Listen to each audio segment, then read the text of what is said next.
Russia's foreign minister Sergei Lavrov has warned the US not to take Russia's red line warnings as a joke.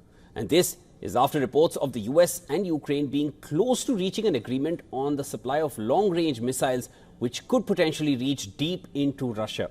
Lavrov said the US was losing sight of the sense of mutual deterrence, and that had underpinned the balance of security between Moscow and Washington since the Cold War. He warned that the development was dangerous.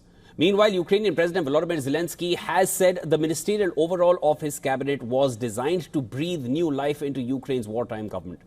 One of the most notable faces to leave the cabinet is Ukraine's Foreign Minister Dmytro Kuleba, who had been tasked with convincing Ukraine's Western allies, mainly the US and the UK, to grant permission for long-range missiles strikes inside Russia. Reports now suggest that Kuleba quit on being blamed for failing to reach a deal. The latest reshuffle is the most significant shake-up in Ukraine's civilian leadership since Russia invaded 2.5 years ago. Zelensky further reiterated that air defense systems and long-range missiles should not gather dust when they are desperately needed in Ukraine. Now, on the ground, nuclear watchdog chief Rafael Grossi has visited the Russian-occupied Zaporizhia nuclear power plant and has warned that the situation is very fragile. After inspecting the plant, Grossi said that the cooling tower had been badly damaged and would need to be demolished.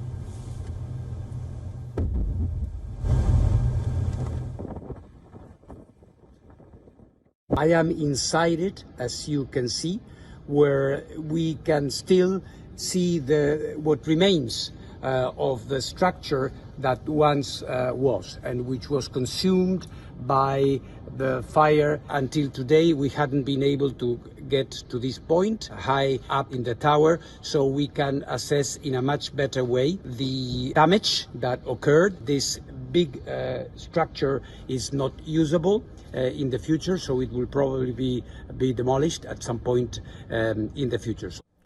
The Zaporizhia plant is Europe's largest nuclear facility and fell to Russian troops after Moscow's invasion of Ukraine in February 2022 and is not operating now. Both Russia and Ukraine have frequently accused each other of shelling it.